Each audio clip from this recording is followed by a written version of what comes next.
చివరికి రాజీనామాల సవాళ్లు నిన్న మండలి వేదికగా బొత్స సత్యనారాయణ చేసుకొచ్చారు. సవాళ్లు ప్రతి సవాళ్లతో నిన్న దద్దరిల్లిపోయింది.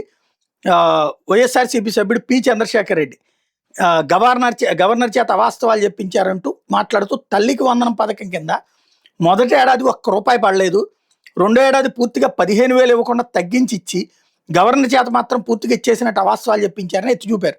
అన్నదాత సుఖీభావ కింద ఏ రైతు ఖాతాలో 20,000 జమ చేయకుండానే ఇచ్చేసినట్లు అసత్యాలు వెలువేయించారని విమర్శించారు. దీని మీద మంత్రి కొలుసు పార్థసారథి స్పందిస్తూ గవర్నర్ ప్రసంగంలో ప్రతి మాటకు కట్టుబడి ఉన్నామని, అర్ధ సత్యాలతో సభను తప్పుదో పట్టించొద్దంటూ అడ్డు తగలడంతో సభ ఒక్కసారిగా వేడెక్కింది. మండల ప్రతిపక్ష నేత బొత్స సత్యనారాయణ మాట్లాడుతూ ఎవరి వాస్తవాలో ఎవరి నిజాలో ప్రజలు తెలుసుకుంటారన్నారు. ఇప్పటికీ చాలా కుటుంబాలకు తల్లికి వందనం కింద పూర్తి స్థాయిలో డబ్బులు పడలేదు. ఈ మాటకి నేను కట్టుబడి ఉన్నాను, ఇది తప్పని నిరూపిస్తే క్షమాపణ చెప్పి నా మాటలు వెనక్కి తీసుకుంటాను సవాల్ విసిరారు. కావాలంటే మీ నియోజకవర్గ అధికారులను అడిగి తెలుసుకోవాలన్నారు. దీని మీద మంత్రి పార్థసారథి స్పందిస్తూ సాంకేతిక కారణాలతో ఒకళ్ళిద్దరికి పడకపోవచ్చని, వీటిని తమ దృష్టికి తీసుకొస్తే సరి చేస్తామన్నారు. ఒకరిద్దరు కాదు 15 నుంచి 18% మందికి ఇంకా 7,000 నుంచి 8,000 వేయించాల్సి ఉందనే మాటకి ఇప్పటికీ తాను కట్టుబడి ఉన్నానని బొత్స ప్రతి సవాల్ వేస్తుంటే అధికార పక్షం ఆత్మరక్షణ పడింది.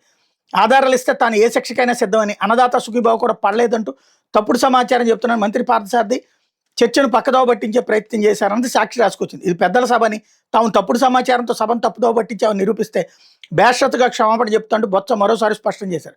తిరిగి చర్చను ప్రారంభించి చంద్రశేఖర్ రెడ్డి ఒక గ్రామంలోని సచివాలయంలో 21 మందికి తల్లికి వందనం అందలేదని ఫిర్యాదులు చేస్తే వాటిని పరిశీలించి పరిష్కరించామని చూపిస్తున్నా ఇప్పటికీ తమ ఖాతాలో డబ్బులు పడలేదని లబ్ధిదారులు చెప్తున్నా అంటూ ఆధారాలను సభకు సమర్పించారు. దీని మీద రెవెన్యూ మంత్రి అనగాని సత్యప్రసాద్ కలగజేసుకుంటూ అధికారులు తప్పుంటే తప్పకుండా వారిని సస్పెండ్ చేస్తా ఉన్నారు.